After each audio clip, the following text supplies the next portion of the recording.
उस शहर की सड़कें और खिड़कियां बहुत बदनाम थीं, लेकिन उन्हीं की बातें सबकी जुबान पर रहती।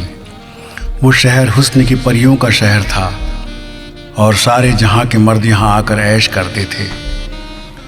वे अपनी कमाई का पूरा सुख यहाँ से लेकर जाते थे। इस शहर की हर एक गली में बहुत सुंदर लड़कियां कामुक इशारे करती, अपना सुडौल वक्ष दिखाया करती, और फिर कोई प्यासा आता और रात भर उनकी बाहों के घेरे में रहकर काम सुख के सागर में डुबकियां लगाता। ये चांद का शहर था, जहाँ की रातें जागती थी और दिन सोता था। ये कारोबार खूब फल फूल रहा था। यहाँ के कारोबार की मालकिन लड़कियाँ थीं। इस शहर को देह व्यापार की इजाज़त थी। यहाँ के राजा का मानना था कि ये सब प्यार की चीज़ है और इसके करने से असीम सुख मिलता है, तो दुनिया की नज़र में गलत कैसे हो गया। उसका यह भी मानना था कि एक प्यार है जो शरीर से घटता है और आत्मा तक पहुँचता है। उसने शहर को इसी काम की भरपूर आज़ादी दे रखी थी। यहाँ का हर लम्हा बहुत प्यार भरा और सुंदर था। लड़कियाँ केवल अपना शरीर ही नहीं देती थीं, वो हर आने वाले मर्द के दिल का सुकून बन जाती थी। हर ऐसा मर्द जो दिल का हारा था, जिसका दिल टूटा था, जो अकेला था, गमगीन था, दुखी था, उसके लिए सुकून की नगरी थी। ये शरीर का बाजार था।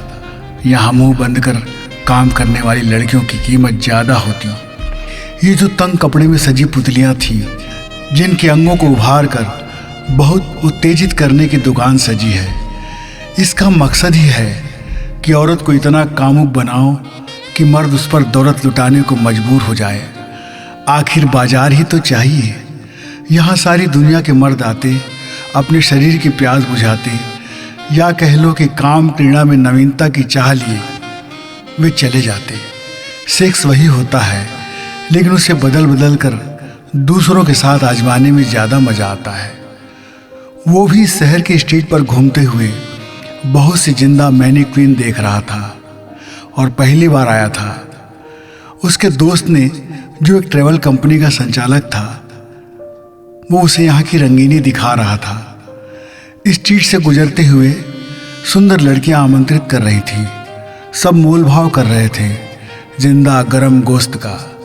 नारी का नग्न देह और भोग विलास के सारे साधन यहाँ बिकने को सजे थे। अचानक उसकी नज़र एक लड़की पर पड़ी।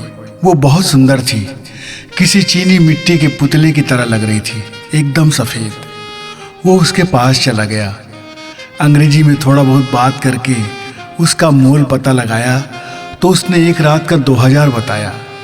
उसने उससे मोल भाव करके उसे अपने होटल ले आया। 2000 में उसे एक जिंदा गुड़िया मिल गई थी। वो बार बार अपने ग्राहक को लुभाने की कोशिश कर रही थी। वो देख रहा था यह तमाशा। 2000 में उसे पूरी एक रात अपने पास रख सकता था। वो उसे मसल सकता था, उसका अंग अंग चूस सकता था। वो उसके कहे के अनुसार पूरी रात रहने को तैयार थी। उसने बातों ही बातों में उसके बारे में जानना चाहा तो उसने बताया कि उसकी भी एक दुनिया है, उसका एक दोस्त है। अपनी कमाई के बाद वो अपने दोस्त के साथ वक्त बिताती है। उसने अपने और अपने परिवार के बारे में बहुत कुछ बताया। पैसे की ज़रूरत और भावनाओं की ज़रूरत, दोनों ज़रूरतों में उसका जिस्म बटा था और चेहरे में मैनीक्वीन सा आवरण, जिसे चुप रहना था और हंसते रहना था जब तक ग्राहक खुश होकर पेमेंट नहीं कर देता। उसके पास इस धंधे के लिए लाइसेंस था, जिसे ग्राहक के साथ जाने के पहले काउंटर पर जमा करना होता था। जब ग्राहक संतुष्टि का संकेत देता तब उसे काउंटर से उसका लाइसेंस वापस मिलता। ये था एक औरत की देह का अधिकृत बाजार। वो सारी रात उसके बारे में ही पूछता रहा। वो बताती रही।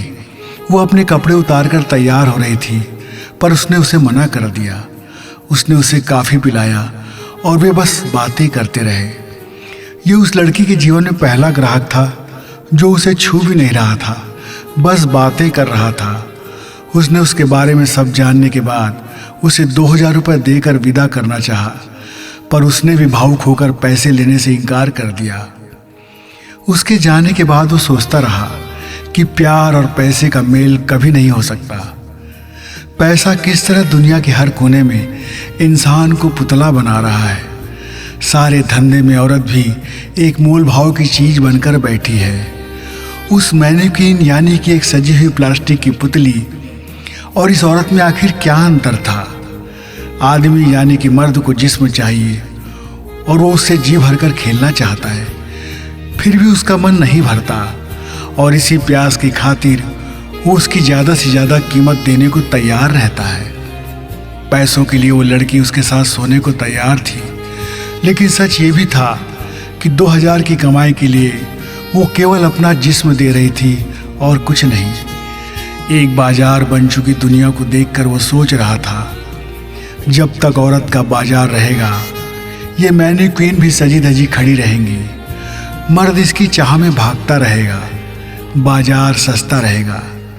किसी कवि ने क्या खूब कहा है, औरत ने जन्म दिया मर्दों को, मर्दों ने उसे बाजार दिया, मर्दों ने उसे बाजार दिया।